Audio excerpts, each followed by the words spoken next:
क्या आप कभी ये बात सोच सकते हैं किसी फफूंद की कीमत करोड़ों में हो? क्या आप ये सोच सकते हैं कि 2 इंच का एक मरा हुआ कीड़ा सोने से 3 गुनी कीमत पर बेचा जाए? नहीं ना। लेकिन ये 100% सच है और इस छोटे से फफूंद की वजह से पूरा हिमालय ही खतरे की जद में आ चुका है। आइए सबसे पहले आपको दिखाते हैं आखिर ये चीज है क्या जिससे हिमालय पर महाविनाश का खतरा मंडराने लगा है।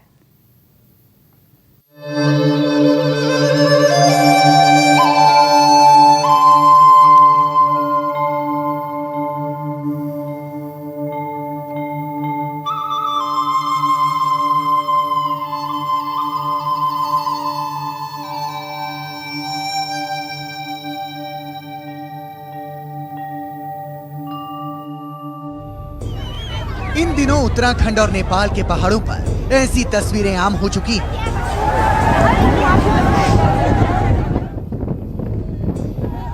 हर रोज सुबह सूरज उगने के साथ लोगों का हुजूम ऐसे ही एक अनजानी खोज में निकल पड़ता है और दिन ढलने के बाद तक इनकी ये तलाश इसी तरह जारी रहती है। पूरा का पूरा परिवार दिन भर हिमालय के पहाड़ों में भटकता है। शाम को लौटते कुछ चेहरों पर हल्की सी मुस्कान दिखती है, जबकि कुछ खाली हाथ ही वापस लौटते हैं। आप सोच रहे होंगे कि आखिर यहाँ के लोग जमीन पर चिपककर ऐसी किस चीज की तलाश कर रहे हैं जिसे पाने के लिए हिमालय में जंग जैसे हालात बन गए। तो शायद आपको ये जानकर आश्चर्य होगा कि ये लोग यहाँ एक खास तरह के मरे हुए कीड़े की खोज कर रहे हैं। अब आप सोच रहे होंगे कि भला एक मरे हुए कीड़े के लिए हिमालय में ऐसी मारामारी क्यों मची है कि लोग एक दूसरे के खून के प्यासे हो गए हैं? तो इसका जवाब यह है कि एक मरा हुआ मामूली कीड़ा भी आपको मालामाल कर सकता है। भले फिलहाल आपकी नजर में इसकी कोई कीमत ना हो, लेकिन अंतरराष्ट्रीय बाजार में इसकी कीमत करोड़ों में आंकी जाती है। अब आइए आपको बताते हैं कि ये मरा हुआ कीड़ा आखिर है क्या। दरअसल ये कीड़ा हिमालय में मिलने वाली एक तरह की बूटी है। ऐसी बूटी जिसका आधा हिस्सा कीड़े का होता है, इसलिए इसे कीड़ा बूटी भी कहते हैं। माना जाता है कि ये कीड़ा बूटी कई बीमारियों का अचूक इलाज करने में मदद करती है। इसलिए पूरी दुनिया में ये हिमालयन व्याघ्र के नाम से खासी मशहूर है। इतनी मशहूर कि लोग इसकी मुंह मांगी कीमत देने के लिए तैयार रहते हैं।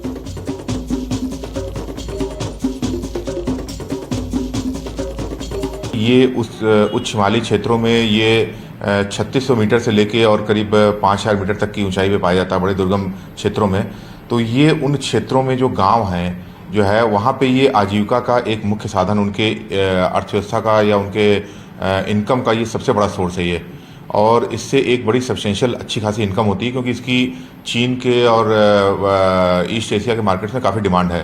तो ये उनकी एक साल भर की जो एक इनकम होती है उसका एक बड़ा हिस्सा जो है कीड़ा जड़ी के जरिए आता है। हिमालयन व्याघ्र के बारे में पूरी जानकारी से पहले आपको यारसा गुम्बा के बारे में जानना होगा। अब आपका सवाल होगा कि भला ये यारसा गुम्बा है क्या? तो आपको बता दें कि एक साधारण कीड़े से हिमालयन व्याघ्र बनने की प्रक्रिया को ही यारसा गुम्बा कहा जाता है। लेकिन इस प्रक्रिया में कई महीनों का वक्त लगता है। दरअसल हिमालय की एक खास ऊंचाई वाली जगहों पर एक खास तरह का कीड़ा पनपता है। ये कीड़ा यहाँ उगने वाले कुछ खास पौधों पर ही पैदा होते हैं। सर्दियों में पैदा होने वाले इन कीड़ों का जीवन चक्र कुछ महीने का ही होता है और इस दौरान ये अक्सर जमीन के नीचे ही रहते हैं।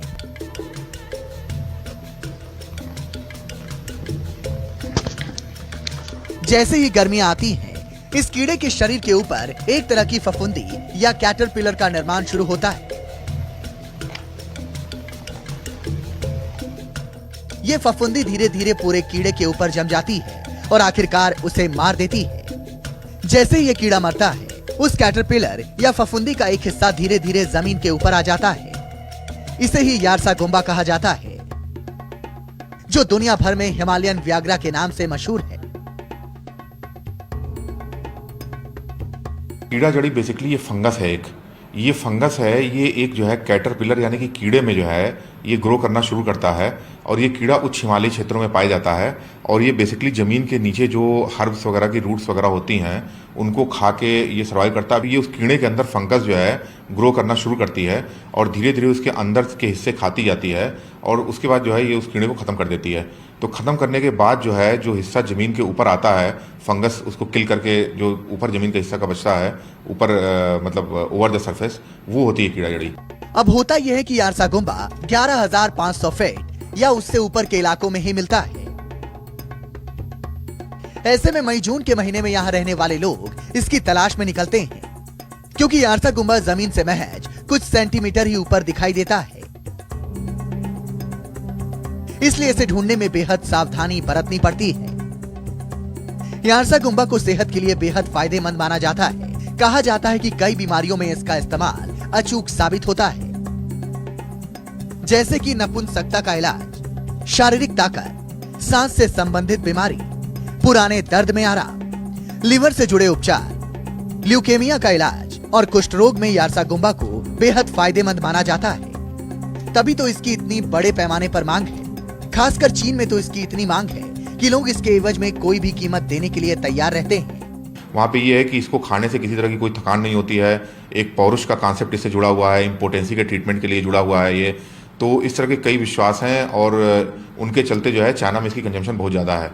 लेकिन अब यही व्याघ्रा पूरे हिमालय के लिए खतरा बन गया है। खतरा भी ऐसा कि पूरे हिमालय में महाविनाश आ सकता है। Bureau report, news 24। अब आप सोच रहे होंगे कि जब ये बूटी इंसानों के लिए इतनी फायदेमंद है तो इससे हिमालय को नुकसान भला कैसे पहुंच रहा है, और भला ऐसा क्यों कह रहे हैं कि इस बूटी की वजह से पूरे हिमालय पर ही खतरा है। तो ऐसा कहने की एक वजह है, और वो वजह है कि हिमालय की इस खास जड़ी बूटी को पाने की ऐसी होड़ शुरू हो चुकी है कि अगर जल्द ही इसे रोका नहीं गया तो कई देशों के अस्तित्व पर संकट आ जाएगा।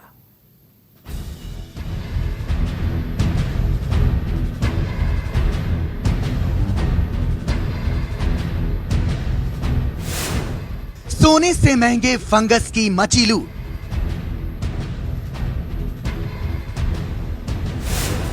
हिमालय में जड़ी बूटी के लिए जंग।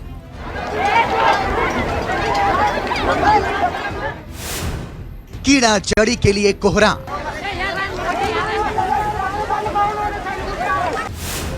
हिमालय की हत्यारीन बूटी। इन तस्वीरों को देखकर शायद पहली बार में आपको ऐसा लगे कि ये लोग किसी जंग पर जा रहे हैं, लेकिन नहीं, ये किसी युद्ध की दौड़ नहीं, बल्कि एक ऐसी चीज को जल्दी से जल्दी पाने की भागम भाग है जिसके बूते ये लोग मिनटों में मालामाल बन जाना चाहते हैं।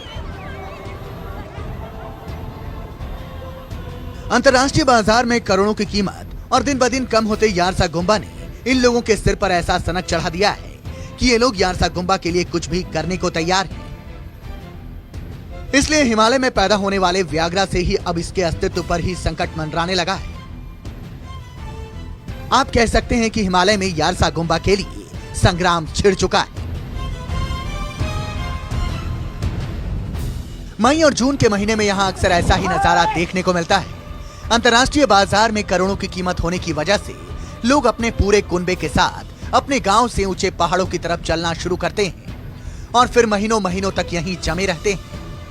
जमीन से कुछ इंच नीचे पाए जाने वाले यारसा गुम्बा के लिए यहाँ ऐसी होड़ शुरू हो चुकी है कि लोगों ने पूरे हिमालय में ही अवैध खनन शुरू कर दिया है। इससे पूरे हिमालय पर ही खतरा मंडराने लगा है। उत्तराखंड वन विभाग की ओर से हाल ही में कराए गए सर्वेक्षण से खुलासा हुआ है कि हिमालय की ऊंचाई वाले क्षेत्र में मिलने वाली दुर्लभ जड़ी बूटी को जरूरत से ज्यादा निकाले जाने की वजह से यहाँ गंभीर संकट पैदा हो गया है। रिपोर्ट में कहा गया है कि हिमालय व्याघ्रा को अवैज्ञानिक तरीके से निकाले जाने से वनस्पतियों पर बहुत बुरा असर पड़ा है। इसके अलावा इतनी ऊंचाई पर मानवीय गतिविधियों जैसे लकड़ियों को जलाने से क्षेत्र में कार्बन बढ़ रहा है।